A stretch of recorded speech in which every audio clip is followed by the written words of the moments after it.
casa, como mis papás eran, no sé, intelectuales de izquierda, en mi casa había pues de todo, ¿no? O sea, muy bien, como estás diciendo, había muchísimos libros de marxismo, me acuerdo, muchísimos libros de Althusser, de todos estos pensadores, los libros de Gramsci, etcétera.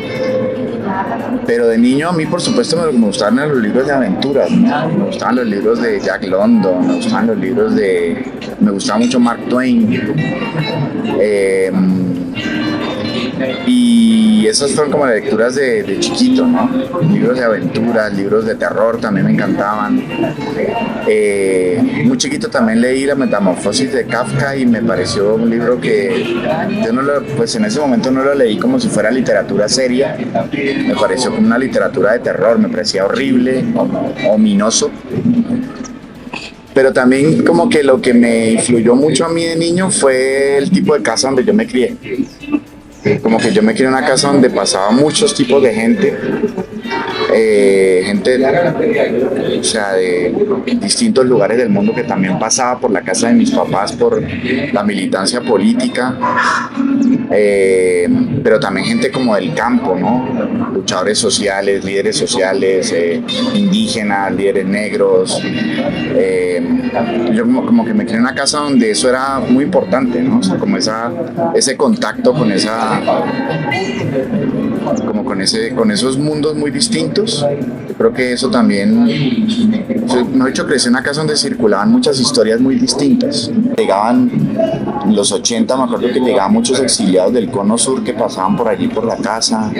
Chile, Argentina. Exacto. Gente que venía huyendo de las dictaduras y pasaba por la casa, se quedaba unos días. Pero pues también eso, llegaba gente del territorio, ¿no? De la costa pacífica, el norte del Cauca. Entonces, como que era una casa donde circulaban muchas historias. Pues empecé a escribir, pues claro, primero fueron esos cuentos, pero fue como muy lento, yo fui como muy despacio, porque primero yo empecé por puros azares, que ahora mismo sería como difícil de resumirlos, terminé trabajando de traductor. Yo aprendí a lo largo de todos esos años, fui aprendiendo idiomas. Tengo como un gusto, una afición por los idiomas. Fui aprendiendo idiomas y entonces en un momento me puse a trabajar de traductor. ¿Traduciendo de qué idioma? Traduciendo literatura para distintas editoriales, traduciendo textos del inglés, del portugués, del francés. He hecho un montón de traducciones. Como que ese es mi oficio. Cuando yo vivía en España, trabajando como traductor, en un momento empecé a trabajar como traductor de una revista de arte. Sí. Yo hacía los textos, los traducía de otros idiomas al español y también al revés, porque la revista era bilingüe. La revista se hacía en inglés y en español. Y por estar haciendo eso, trabajando dentro de esa revista de arte, pues yo empecé a aprender un montón de arte contemporáneo porque yo era el que traducía los textos. Y en una de esas me enviaron, los directores de la revista me dijeron si quería ir a cubrir exposiciones, que si podía hacer, porque había faltado alguien que tenía que hacer unas reseñas de exposiciones, y yo dije que sí.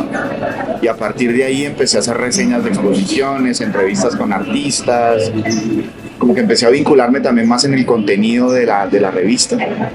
Y entonces por esa vía terminé vinculado al mundo del arte contemporáneo. Fui galerista, y a partir de eso también fui curador, digamos, hice algunas curadurías. ¿En España? En España hice algunas, aquí en Colombia también, unas cuantas. Entonces, pero ya ese vínculo está bastante frío. Ya he tomado mucha distancia del mundo del arte contemporáneo. Todavía me interesa el trabajo de alguna gente, lo sigo. Gente que además me estimula mucho cómo trabaja, cómo piensa, y eso sí me interesa, pero digamos ya no hago curadurías, ya no estoy metido en ese mundo, ni siquiera escribo sobre arte contemporáneo. Ya no. Fue una novela que se llama Zumbido, ese fue mi segundo libro, y esa novela la hice con una beca que me dieron en Madrid en la residencia de estudiantes. que era la famosa residencia de estudiantes de Lorca, de Dalí, donde estaban estos Buñuel. Y eso ahora es una institución cultural donde becan artistas. Yo tuve esa beca 2 años. Con esa beca pude escribir la primera novela y a partir de ahí, como que ahí empezó para mí mi proyecto, ¿no? Con esa novela. Periférica empecé a publicar la tercera novela, Los Estratos, sí. El tercer libro, digamos. Los 2 primeros salieron con otras editoriales, pero a partir del tercero, que es Los Estratos, ahí comienzo a publicar todos mis libros con Periférica. Y volví a ir aquí a Colombia en 2014. Como que trabajaste en el Carro y Cuervo. Trabajo todavía en el Carro y Cuervo. Sí, soy profesor allí.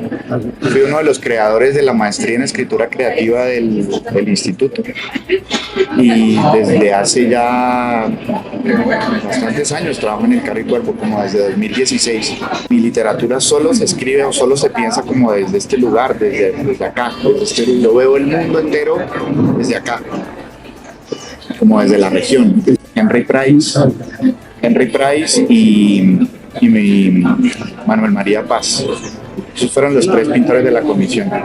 Y yo me centro en Price, que duró solo 1 año en la comisión, pero me interesa mucho esa figura porque era un tipo muy extraño.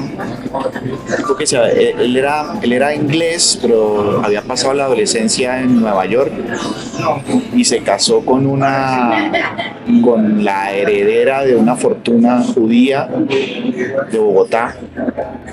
Y ellos se vinieron para acá, para Bogotá. Él se vino con su esposa y él se supone que tenía que encargarse, digamos, de la contabilidad del negocio del suegro. Entonces yo uso como todo ese mundo de la comisión coreográfica para hablar de cosas en realidad para hablar del presente. La idea es que hay justamente toda la fantasía de las razas, que las razas no existen. Las razas son un invento cultural al servicio de un proyecto de explotación. La raza no existe solo una raza, que es la raza humana. No hay razas. Pero se inventa toda una idea de los fenotipos y de los colores de piel y todas estas cosas, precisamente como un mecanismo para poder decidir la tierra de quién se puede despojar, la tierra de quién se puede explotar, a quién se puede despojar, a quién se puede eliminar, a quién se puede destruir. Y entonces, digamos que el criterio con el que se hace eso es cromático y fenotípico, ¿no?